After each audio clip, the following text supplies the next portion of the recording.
Good day everyone, so welcome again to our mini vlog, and today we feature naman natin ang ating 300cc 4x4 Bull. Alright, so shoutout po pala kay Sir Jeremiah ng La Union. Sir, nandito na yung unit mo at check lang po natin. Sir, nandito yung dalawang susi mo. Ayan, dalawang susi. At saka dalawang piraso ng remote. Alright, so ngayon check lang po natin yung kanyang ilaw. Okay, mga ilaw. Okay, signal light muna tayo. Signal light to my right. Signal light to my left. So, nandito yung ano niya, signal light. Ayan po. Bali, nasa gilid, side. And try natin mag-hazard. Okay, hazard, left and right. Ayan. So, ilaw naman tayo. This is the low and high. Low and up. Then, busina. At sa kagandahan sa ating 300cc na Bull ay meron siyang winch. Okay, so electric winch. Okay, this is winch niya. Ayan, so gumagana po siya kahit nakapatay yung ating unit. So, pasok naman natin. Ayan. Ayan. At the same time, another feature para sa ating cooling system, meron siyang radiator. Ayan po. So, may kita nyo, dito rin yung reserve niya. At ang ating mechanical para sa ating shifter, ito yung ating para sa dagdag at bawas na shifter. So, plus, and minus.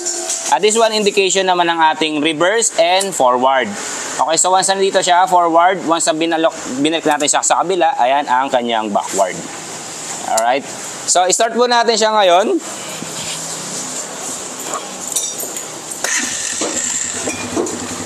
Ayan. So, ngayon, forward lang tayo. Ayan, so forward natin na primera. Ayan, primera. And try naman natin ang ating ilaw sa likod. So, signal light to my right. Ayan, and signal light to my left. Okay, so try natin yung hazard. Hazard, this is the left. And this is the right hazard. Okay, so ito naman po ang ating tail light. Tail light, then same time brake light. Brake light, yan. So reverse naman po tayo ngayon.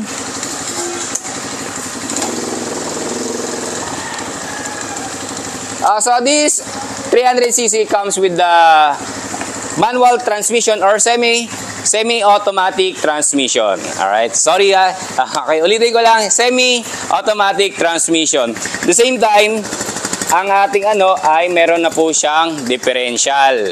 Ayan, naka-differential type. At the same time, stock pipe pa rin ang gamit natin.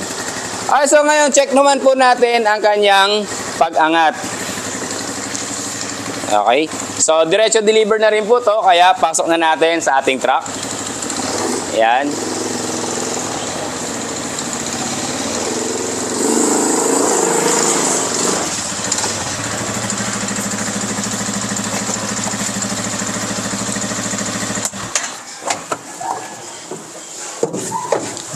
Ayan, so sa lahat po nagdanais na magkaroon ng ganitong klaseng unit, so i-call nyo lang po kami sa number na makikita nyo dyan at sa screen or sa comment section.